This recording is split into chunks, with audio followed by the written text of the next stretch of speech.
Good evening. It's time once again to veer down the rabbit hole as we view inside the looking glass of logical madness. This is Cheshire's Place. And as always, I am your host, the melodious one, Mr. Cheshire.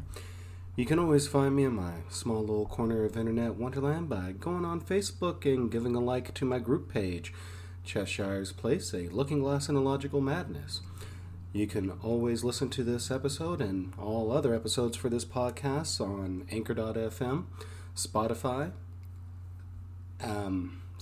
iTunes, and other media outlets that you can actually find the links to on my Anchor.fm homepage. And if you have any questions or suggestions for next episodes, or if you just want to say a simple hi, feel free to email me at cheshirelookingglass@gmail.com. So, before we get into tonight's episode, I just wanted to talk about a couple of things. First and foremost, for those who listened in to the small podcast I did earlier today, thank you, and I hope it wasn't too ranty or soapboxy, or me being on a soapbox, so to speak. Is just something that I had to discuss at that point in time because it was really weighing on me for a couple of days. So thank you for listening, and I apologize if it completely sounded like I was going on a major tangent. I probably was, but I might as well apologize for it right now. Alright, second thing. Shout out to my friend Ali Walker, who has a Facebook page, Grindleworks, art by Ali Walker. She is actually doing a commission piece for me for the Facebook group, and I got to see the beginning process of it, and I am in love with that picture. It really captures the playfulness and the mischievousness of what I would like to provide while going into logical madness with everyone. It is absolutely breathtaking. I cannot wait to see the final product. So once more, if you're looking for some very unique, eclectic art by a talented artist, please go to facebook.com, look up Grindleworks, and it is spelled Grindelworks by Ali Walker, and she spells her first name Alli. So the next thing that we should discuss is daily affirmation time. Even though it is almost a new day, it's 2 minutes until midnight here. Today was Mother's Day, so let's take a personal affirmation to think about all the mothers that have impacted our lives throughout the years. And you know who I'm talking about. Our mothers, grandmothers, aunts, teachers that we have met throughout the years that are parents, individuals that have kids that have garnered very wonderful friendships with. Let's take a time and reflect on those people, because they are truly strong to take care of business as a mother. And it doesn't matter if the individual is married, divorced, completely single. This is the day, or the remaining 1 minute that's left, is dedicated to mothers. So every mother out there, for the remaining minute that it is Mother's Day, happy Mother's Day from Cheshire's Place. So oh, that's right, because clearing my throat, this actually reminds me of a small little story. A good friend of mine and listener of the show, we're going to call her Sammy Sunshine. Now, she's recently just started listening to my show, and she cleared out all the episodes within one day. So, Sammy, thank you very much for that. She noticed that I actually clear my throat quite a bit, and she made mention that it scared her. So it got me to thinking, I wonder if it scares other people too. So what I'm going to do is called the Sammy Sunshine Clause. So what this is, thanks to my dear friend Sammy Sunshine, this is a simple clause for the show is a fair warning that I will be clearing my throat quite a bit. Now, granted, I finally got the humidifier fixed and working now. Been having an issue with it as of late, so it isn't as bad in here as it normally is, so I won't be clearing my throat too much during the process. But this is your Sammy Sunshine clause warning. I will be clearing my throat quite a bit. If you're scared, I apologize in advance. But aside from that, here in Cheshire's place, we're going to keep it real, so if I have to stop to clear my throat or get a drink of water, it's going to happen. It saves a lot of time on trying to edit bits and pieces out of the show and restarting and stopping, so I hope y'all understand completely. So, last episode, aside from the mini episode that we did, we started a 3-part series relating to urban legends. And the first one was just a basic list of different urban legends from different areas around the world. Yes, there was quite a few of them from the United States, but I try to mix in as much as I can for other areas of the world and also historic value that does relate to modern terms, due to the fact like the Pied Piper of Hamelin. That is a tale that we have heard throughout the years, and actually going forward with some additional research, there have been some similar Pied Piper cases that have happened. And we can also consider this idea of a Pied Piper syndrome, where people are led astray. This actually happens in the world of religious and sexual cults, and maybe that might be a topic that we'll hit on much later, because once more, religion we're going to try to avoid, but in the topic of cults, this is something that we can easily get into. But I figured that tonight, as promised, yes, it is a little bit late and I apologize, we are going to cover the second installment of our Urban Legends series. So tonight we're going to be talking about our good friend the Cryptids. Now, if you don't know what a cryptid is, take a look back at your favorite horror movie or TV show, or even video games, even in history. Just as an idea, I'm going to read the definition of a cryptid, and then I'm going to give a couple of historical examples of cryptids through history and urban legend.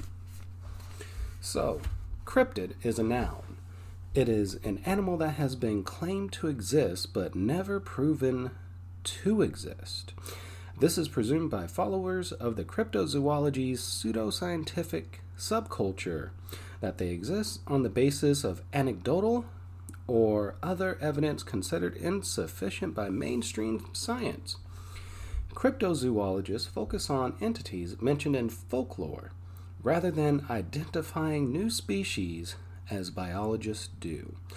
So, key words here that they are going with: they focus on entities mentioned in folklore. So if we go with folklore, if we go with, pardon me for a moment, water break. If we go in terms of mythology, there's actually quite a few cryptids that we can look at. The idea of Greek and Roman mythology, the Gorgon, Medusa, the snake-headed woman, she would be considered a cryptid. Harpies, the half-human, half-bird species, would be considered a cryptid. Leprechauns are, in fact, even though they are considered fae or fairy people, but there's differences in stories relating to them, they would be considered cryptids because there's no hard evidence proof that they do exist, but yet through different counts of stories that have been passed on, we know about them. So yes, your creatures from mythology would be considered cryptids. So let's take a look at some of the uses of cryptids in media. First and foremost, movies, because the two that really pop in my head happened to be Harry and the Hendersons, which is about Bigfoot or Sasquatch. We'll get to that a little bit more later. And also the Mothman Prophecies, which is dealing with the myth of the Mothman. And if you've never seen that movie, it's actually a very good suspense thriller / horror movie. But granted, spoiler alert here, the Mothman really doesn't come out until the end of the movie. How are you going to have a movie called The Mothman Prophecies and the main focus just shows up at the end of the movie? Even though it's a good movie, it's very psychological. It does feel like a cop-out to me. It really does, but give yourself a chance to watch the movie. You'll actually enjoy it. Other uses of cryptids in media is, of course, books. There's tons of books relating to horror for adults and also young teens and kids. I'm sure you could probably think right off the top of the list, Harry Potter, the creatures that deal with them, because they had centaurs on there, they had giant spiders. Those would be considered in real life cryptids. Even dragons are a form of cryptid. The Percy Jackson series is also a very good example. The Robert Dresden Files, because it deals with more the mystical aspect, because also, if you think about it, quite a few of your favorite horror movie monsters, vampires, werewolves, the creature of the Black Lagoon, those would be considered cryptids, even though they're not really more animal-like, except for the werewolf and creature of Black Lagoon, but they are cryptids. They are urban legends. They are mythology. They are the figments of the imagination that get us excited for certain things. Continuing on with the use of cryptids, video games.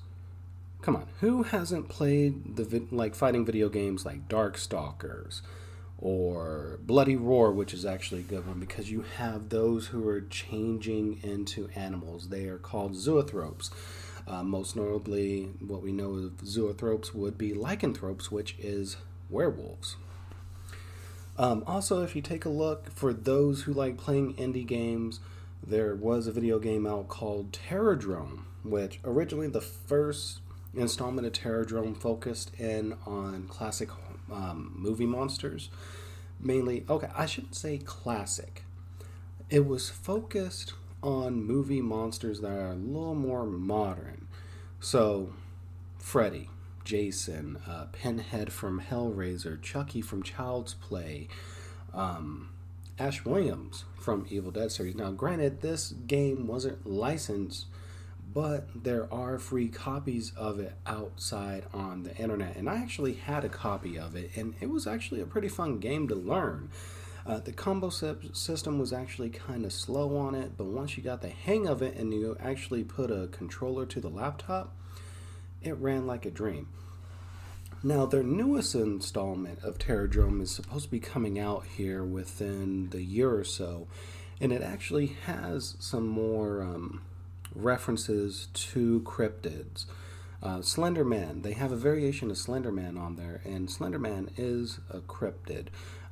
Has once more Bigfoot / Sasquatch, which we're going to be getting into him a little bit more later. That's another example of a cryptid. They have tons of references to cryptids on there, so if you ever get a chance, go and look up Terrordrome. It is an independent video game. They are trying to finish the product, so hopefully it'll be out online and also on Steam here within down the year, if I remember correctly. But go ahead, take a look at their product. They have been putting in a lot of work on this. And the final piece of the cryptid puzzle is actually in the internet. There is a collaborative internet project called the SCP Foundation. And I actually got to read some of their stories online and actually take a look at reviews of SCP cryptids and their fictional organization and their operations that they do. And it is actually a very good read. As I mentioned before, this is the SCP Foundation. It is a fictional organization documented on a web-based collaborative fiction project of the same name. SCP is responsible for locating and containing individual entities, locations, and objects that are too volatile for natural law. So, well, sorry, throat, yep, claws. Once more. If you want to take a look at some of the stuff relating to the writings for the SCP, you can always go on YouTube. Top 5 scary lists. They actually do a lot of stuff relating to the SCP about which fictional cryptids cannot get out, what the teams are and their functions, and some of the stories. Also, if you go to www.scp/wiki.net, you'll actually be able to find the page for the SCP, and you'll be able to read up on some of the wonderful doings of this fictional organization. Or who knows, maybe it's a real life organization. One of those conspiracy theories that we can actually talk about sometime. So, it is time to discuss our dear friends, the cryptids. And there are so many of them. I already explained a few of them, as is within terms of historical reference and mythology, because those are the ones that really do influence what we do. If you take a look within the line of dragons, I mean, who doesn't love dragons? They're amazing. You can take a look at the ones that are based on European design, drakes, wyverns. You can take a look at the ones from Asian design. They influence certain aspects of art, music, games, literature. Those are things that really resonate with us, especially those of y'all who watched the final season of Game of Thrones and loved when the dragon melted the Iron Throne. Good stuff. But we're going to talk about some of these cryptids, and we're going to go down some categories. Now, the categories for the cryptids, we're going to be talking about aquatic cryptids, most notably lake monsters. Prime example would be the Loch Ness Monster. More on Nessie hereafter a bit. We will be talking about terrestrials, so those who reside on land. Mainly we're going to be talking about hominids, which hominids are those that walk on land. They are mobile. They can be bipedal just like humans. A good example would be Bigfoot on this one, but once more on that one later. You're going to hear me say that quite a bit. Then we're going to be talking about other types of cryptids, just in a quick little flash, because there was a lot of information on this that I wanted to try to cover. And then we're going to be talking about flying cryptids. One, I already mentioned the Mothman. I'm not going to really go into too much detail on him, but there is one that I definitely want to really touch on. So, some examples of aquatic-based cryptids. Now, these are the ones that have been mentioned that are in the United States. If you ever feel like trying to research some of these, hopefully I pronounced their name right. Hopefully you're able to find the spelling online, but what helped me on some of my research for this was actually Wikipedia, and then from there I looked a little bit further into other stories of said cryptids. So, the first cryptids that we're going to be talking about is the aquatic ones, most notably lake cryptids, or lake monsters. So here in the United States, wow, I was about to get a weird accent, I apologize. Here in the United States, we have Altamahaha, or Alti. We have Bessie, Tahoe Tessie, and also the Beast of Busco, which is a lake monster in Busco County in the United States. In Malaysia, we have the Seri Gunman. In Argentina, we have the Nahuelito. In Africa, we have the Azima, the Mahambe, the Luguata, and the Sangha. Now, all of these lake monsters and cryptids do share some common threads. A couple of these are actually based on dinosaurs, just like the Loch Ness Monster is. So, Alti, Bessie, Tahoe, Tessie are all related to what the Loch Ness Monster is. The Bisabusco is, if I remember reading correctly, is more of a crocodile of sorts. And the others are very unique creatures. Flip the page. That reminds me, I definitely do need to buy a stand for my notes. You know those old school stands that they have at schools to help with typing or placing notes up? I think I might have to do that. So, here are some examples of terrestrial cryptids. Mainly we're going to focus in on hominids, and hominids are more considered upright, primal, so primate related. In Asia, we have the Omnis, the Baranoa, the Bukta Timon Monkey Man, the Abel Gogo, and of course our friend from the frozen Himalaya, the Yeti.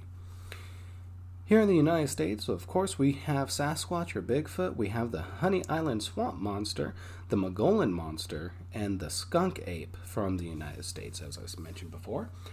In Old Delhi, India, we have the Monkey Man of Delhi. In good old Australia, we have the Yowie.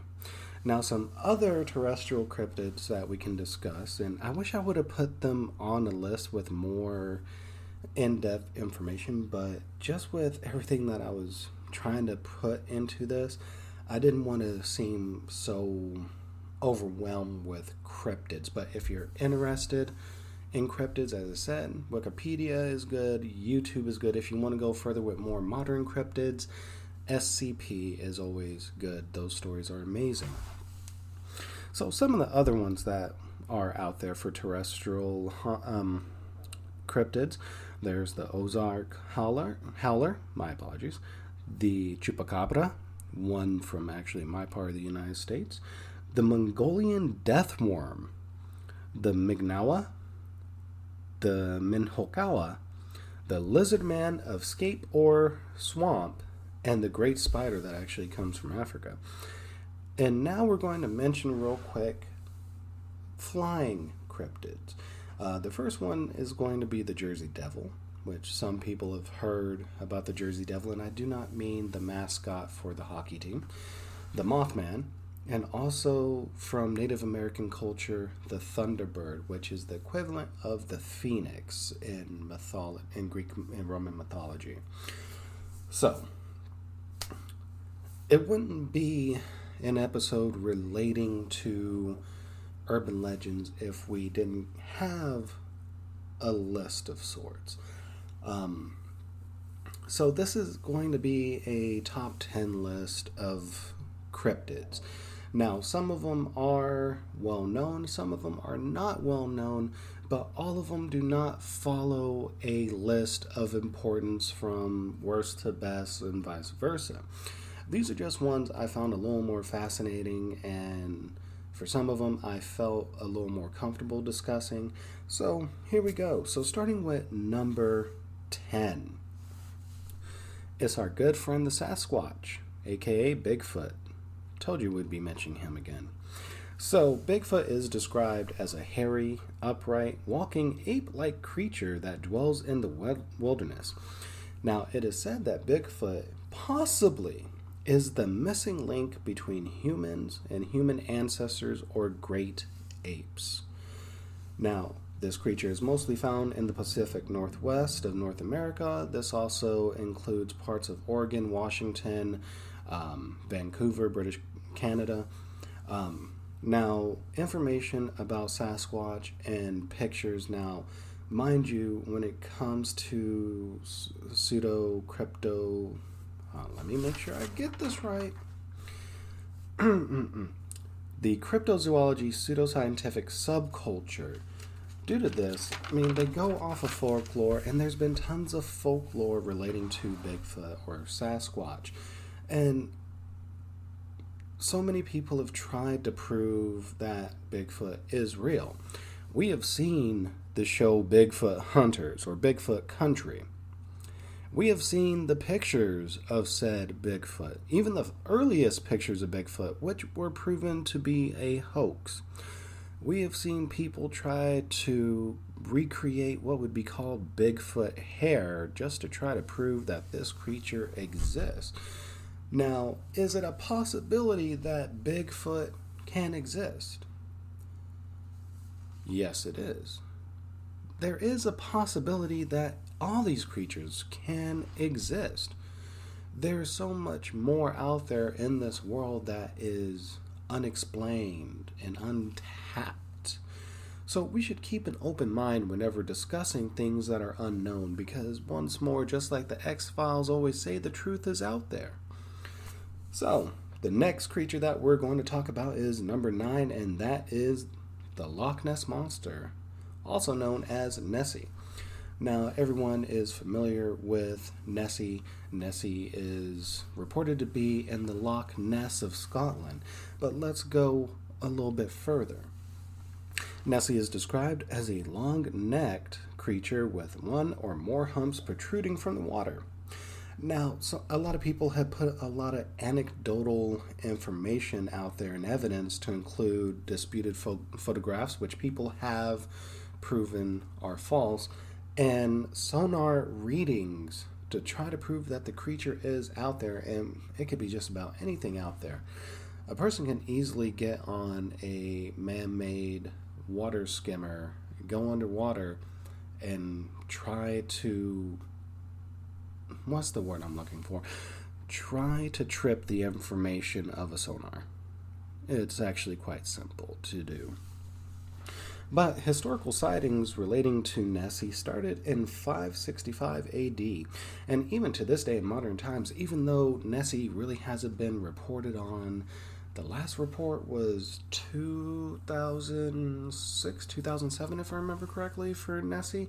There hasn't been too much relating to Nessie, but for that long of a period, for millennia, there have been stories relating to Nessie out there. And it is amazing. Nessie has captured the hearts and minds of people. I remember in the 80s and 90s when growing up, hearing stories about Nessie and the advertisements and product placement for this. And it was just crazy. You know, just seeing people who got a Loch Ness Monster stuffy from a friend over in Europe was just... it was unique in a way. It was just out there. And yeah, as a kid, I did hold that thing quite a bit. Just saying. But it wasn't mine. It belonged to a friend, and I got to borrow it. Number 8 on our list.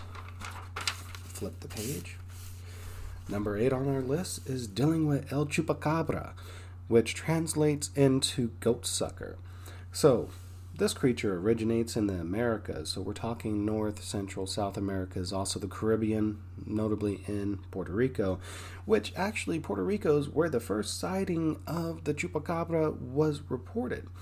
The name comes from the creature's reported habit of attacking and draining blood from livestock, including goats, hence why it's called goat sucker.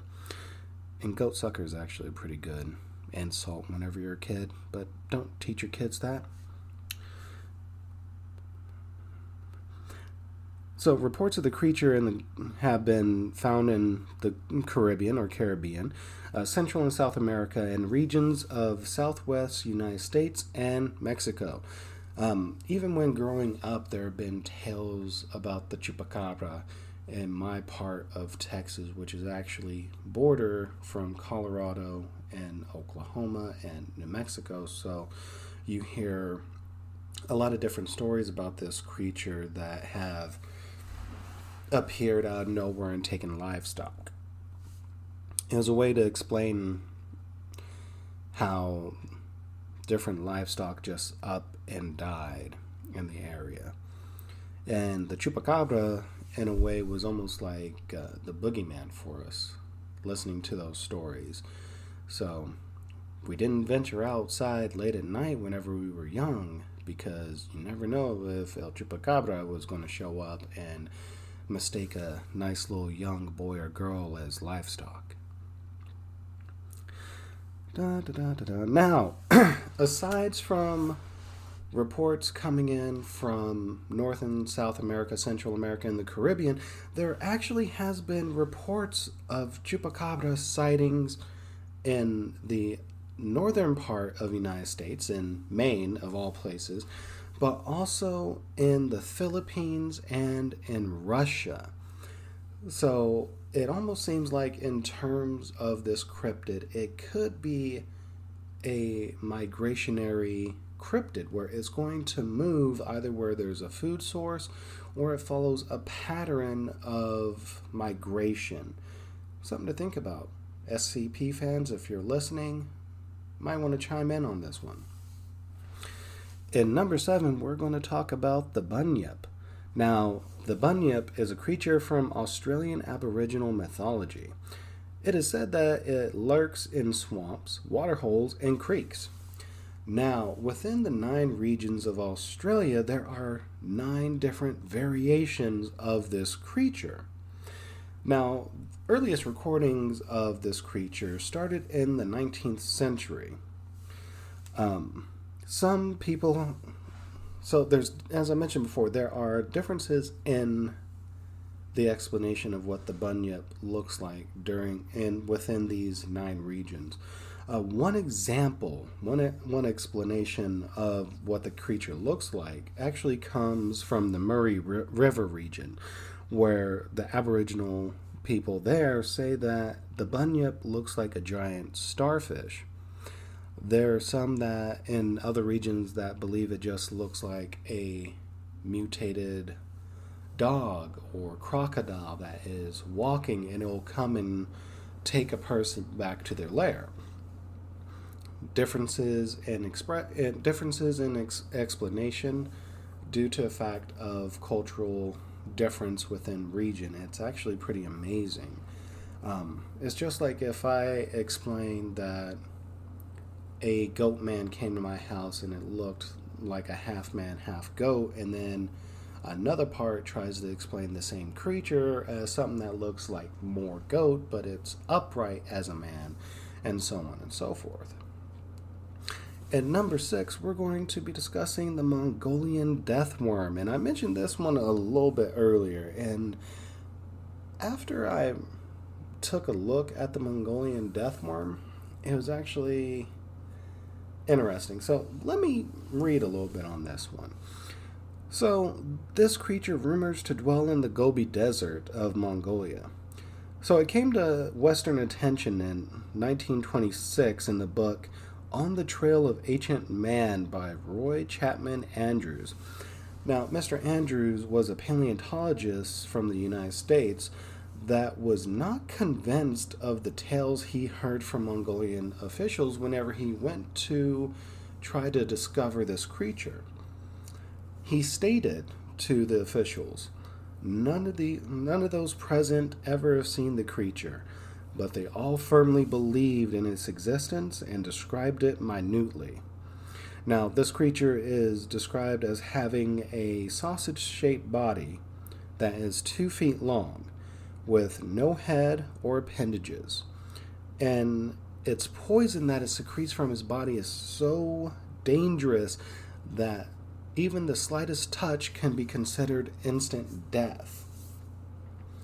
Now, there are worms that do look like this out there in the world that are actually of pretty large size, but when it comes to trying to find the Mongolian death worm, there are no factual proof that this cryptid exists.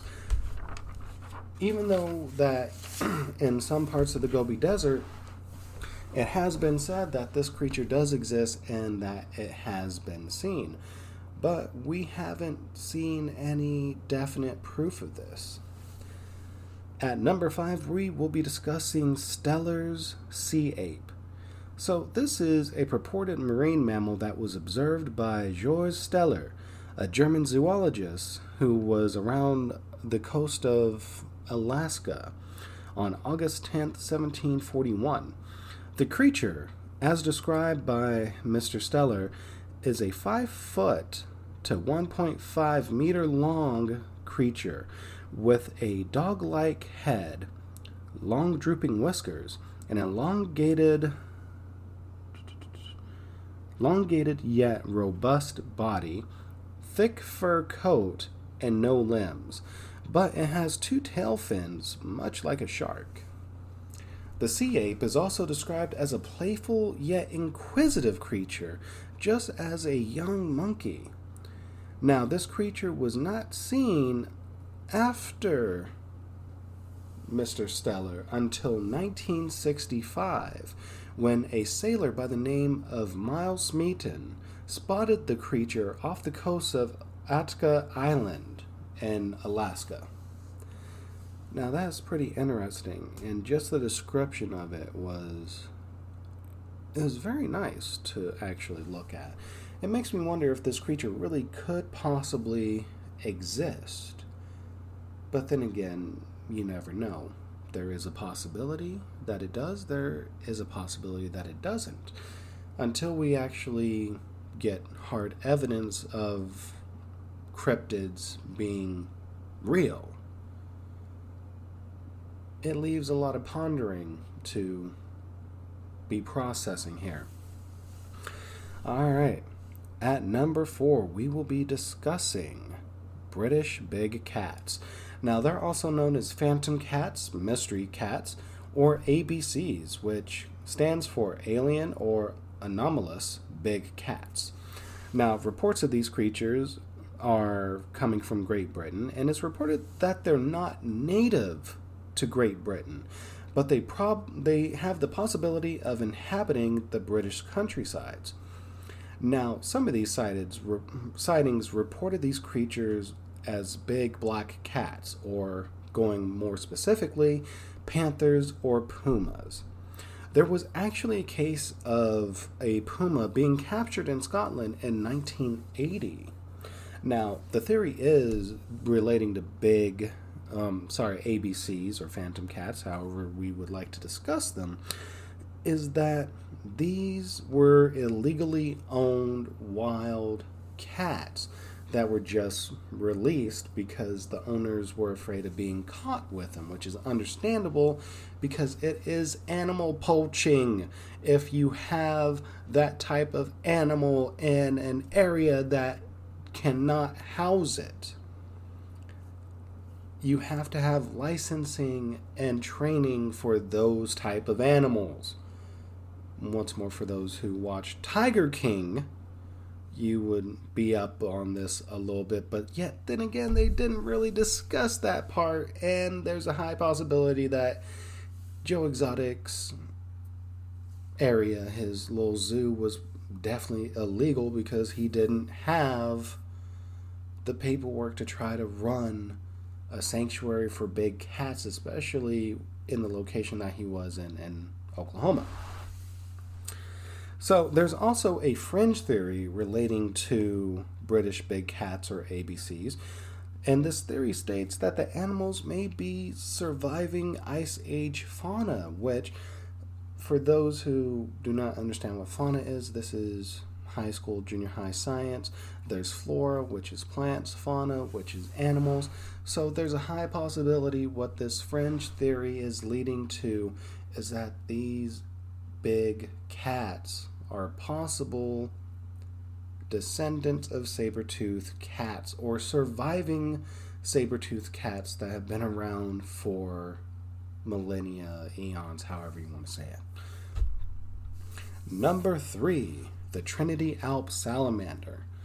Now, this one's actually pretty interesting because I never really heard anything relating to this creature, but this is an alleged giant salamander that lives in the Trinity Alps of Northern California.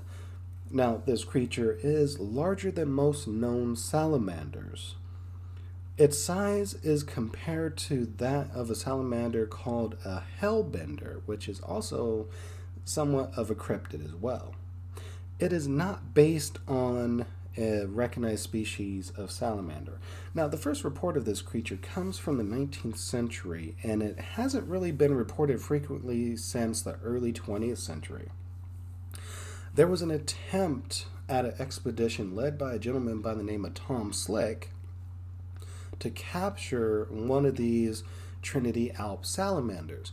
Now, needless to say, he came up extremely short on his expedition because he was not able to find one. No real big surprise there. But there are people, even to this day, that report going into Trinity Alps and spotting these creatures. But yet, once more, there's no pictures of the creatures. There's no undeniable proof that these creatures do exist. All right, so we're getting down to the top two here.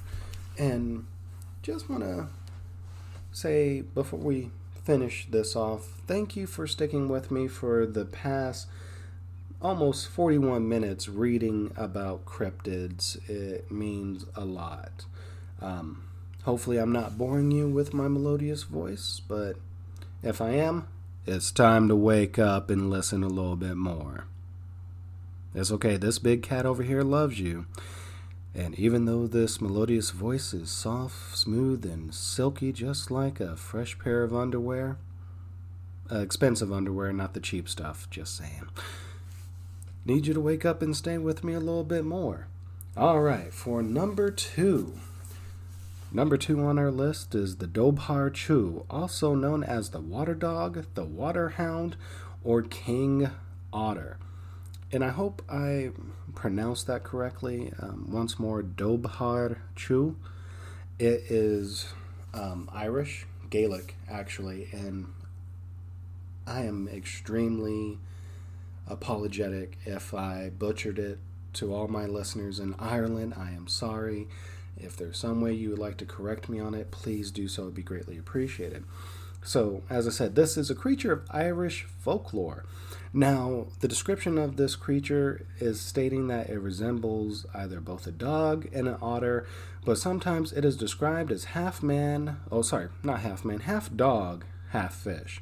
It lives in the water and it has a fur with protective properties. Now, there is a 17th century story relating to this creature about a woman who was cleaning her laundry by the river of this location where the creature exists. And when the creature popped out of the water, it began attacking her. Well, the husband heard the wife screaming, and he rushed down to see the mangled body of his wife being destroyed by this creature. And in a fit of rage, he took his knife and killed the creature. Now, the creature, before it died, let out this mating call, and its mate came out of the water and began attacking the husband. But the husband fought back and managed to kill the other creature.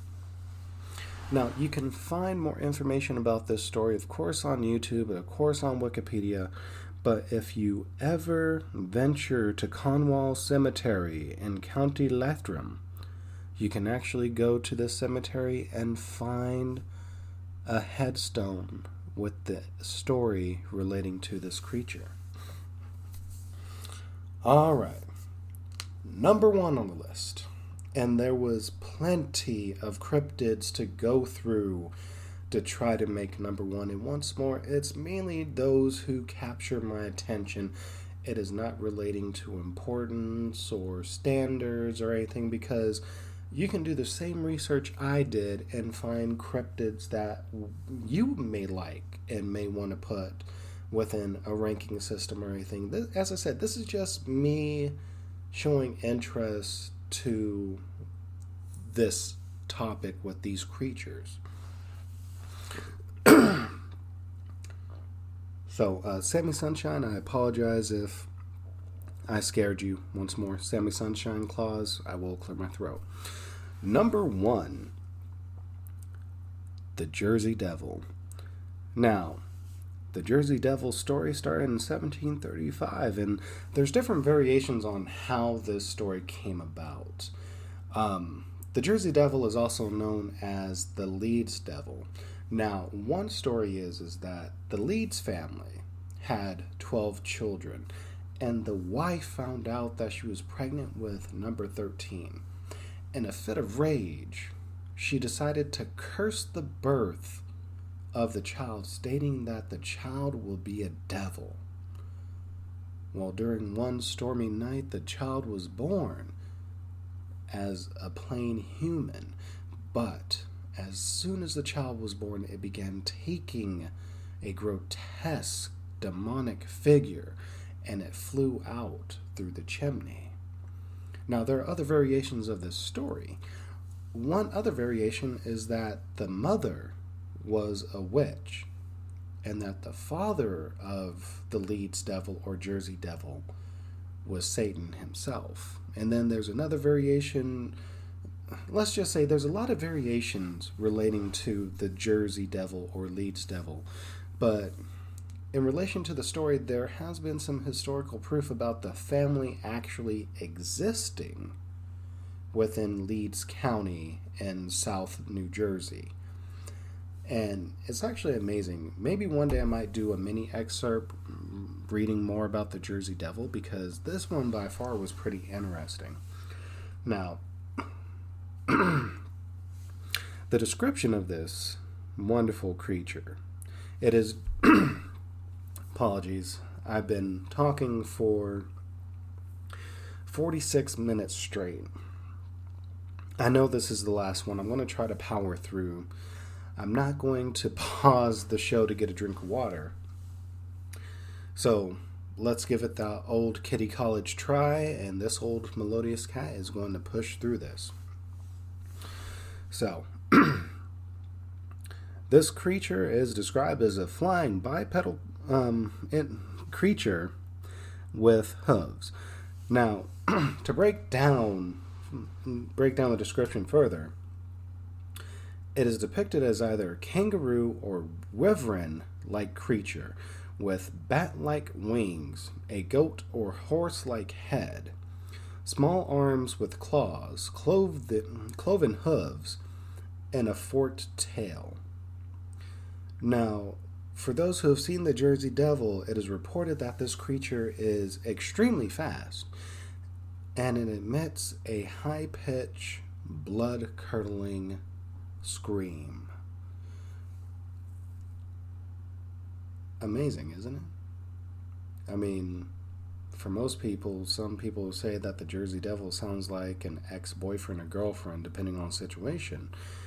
But just the description of the Jersey Devil and leading into the story of it definitely deals more with the occult, and also deals with shape-shifting, which also deals with zoanthropy or lycanthropy, the ability to shape or shape-shift.